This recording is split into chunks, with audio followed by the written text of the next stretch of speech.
Hey guys, welcome to the Basics of Aromatherapy with the Healthy Living Program. My name is Victoria, and I'm going to be taking you through really the basics, as the title suggests, but how it works, how aromatherapy works, what it really is.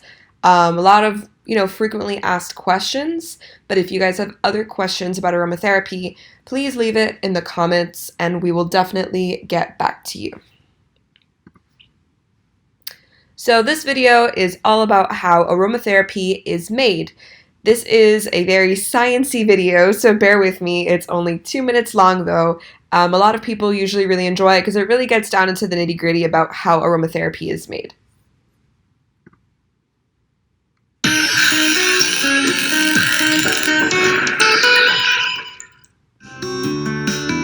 Workers unlock the top of the still and pour in chlorine-free deionized water.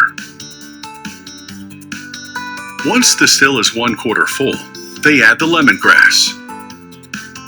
They stack the bundles in a crisscross fashion, creating gaps for steam to pass through. They screw the lid tightly to prevent the loss of steam during distillation.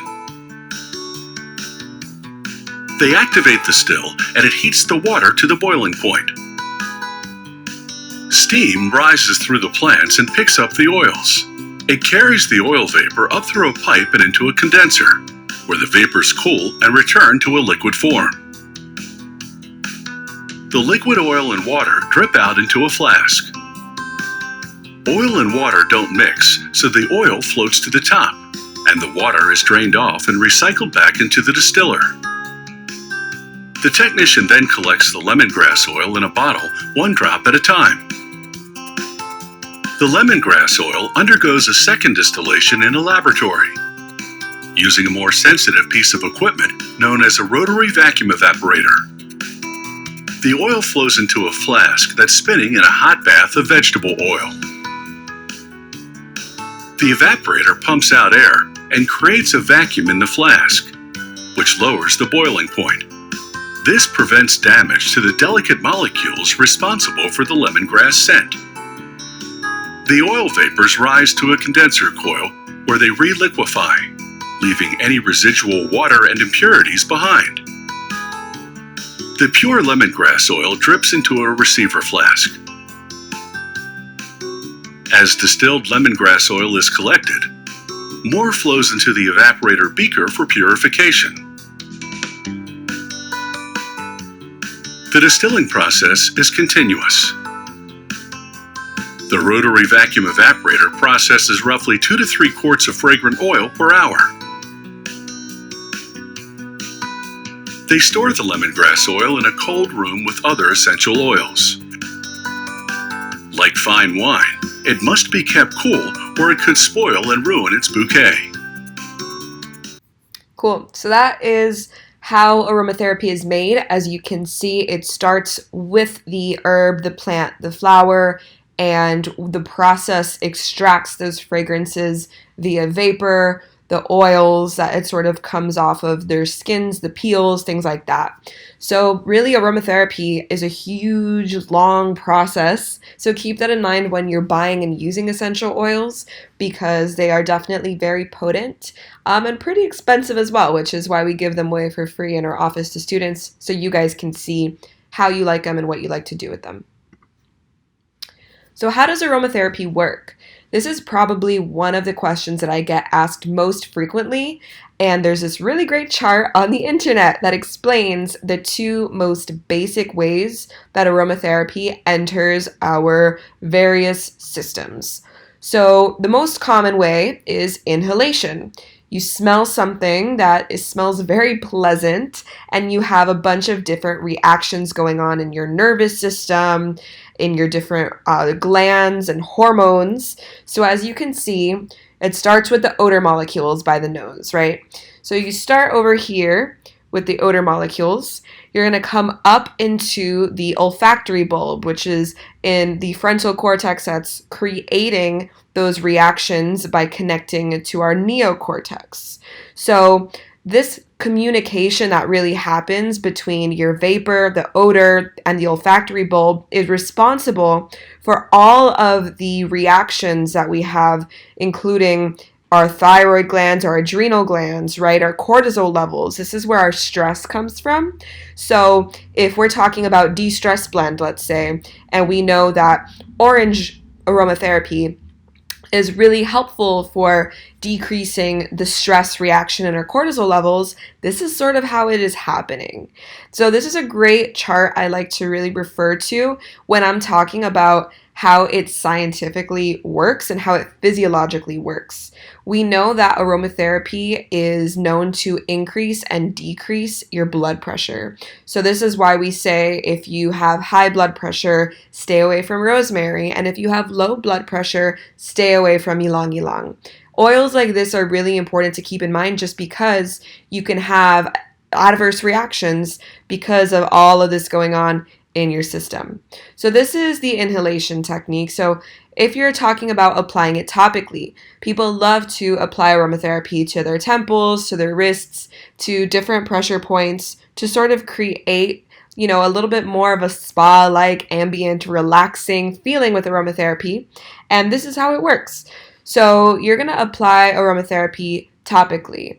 You don't want to apply the essential oil straight onto your skin. You're going to want to mix it with a carrier oil, which I'll talk about in a second. But once you apply it to your skin, it's going to head into your bloodstream. So it's going to get absorbed into the skin, into the layers of your skin, and into your nervous system, basically.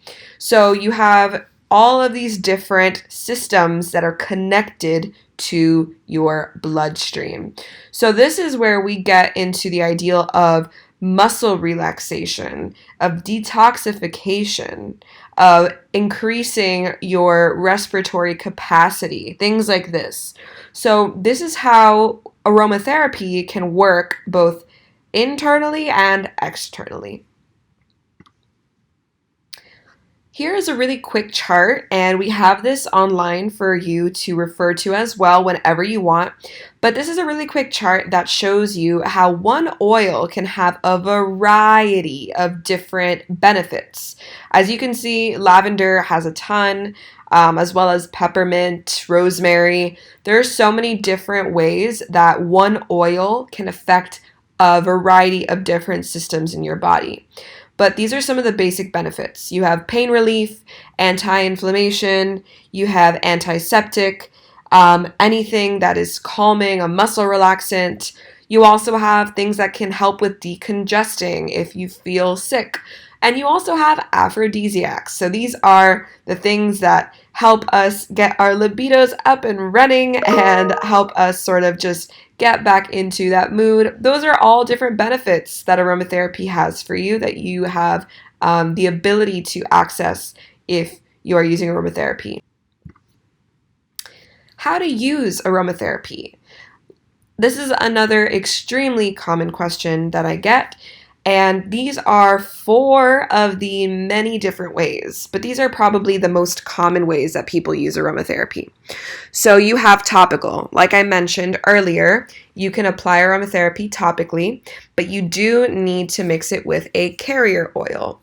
So think of maybe an avocado oil, coconut oil, jojoba oil, or an unscented lotion. Anything that is moisturizing, because the danger between applying essential oils directly onto your skin is going to be the drying effect of it and the sensitivity. So essential oils, like I mentioned earlier, are extremely potent. So you do need to dilute them before applying them topically.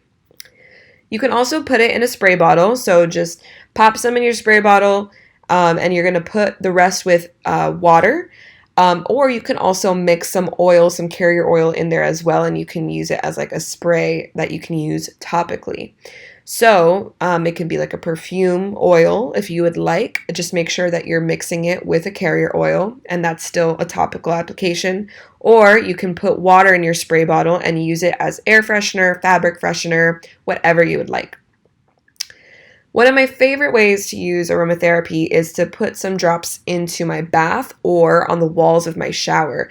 So when the steam of the hot water or of the shower sort of picks it up, you're enveloped in a aromatherapy shower or bath, and it's a beautiful experience. I recommend everybody tries it out. It's a very spa-like, very relaxing way to use aromatherapy. And probably the most common way to use aromatherapy is to put it in a diffuser. So this is a steam diffuser that people like to put in their rooms, their office, your bathroom, wherever you would like. You can put a couple drops, the rest with water, and the diffuser creates aromatic vapor that will help to create a more relaxing environment for you or for focusing as well. You can put something more focus oriented into your diffuser, and this would help you to study, everything like that. So here are some ideas of how you can create your own blends. As you can see, some of these might look a little familiar to you. For example, over here, this is our de-stress blend. We use orange, patchouli, and ylang ylang. And over here is our energy blend, peppermint, rosemary, and lemon. Everything else in between, these are all just different ideas that you can use when you are creating your own blends. But make sure that you refer back to our how to use aromatherapy, or just make sure that you refer back to our guide to using aromatherapy. It's on our website to really read up about all of the blends that we offer in our office, free to FIU students. You can pick up 3 blends a week, and you can also pick up the specialty blend that we have once a month. So these are all different ways that you can explore using aromatherapy. We're here to support you and your favorite way to use aromatherapy. So if you have any questions about how to use it, any lingering, burning shares, ways, your favorite way to use aromatherapy, feel free to put it in the comments below of this video. But other than that, I hope you guys enjoyed learning just a little bit more about aromatherapy today. And if you have any questions, let us know.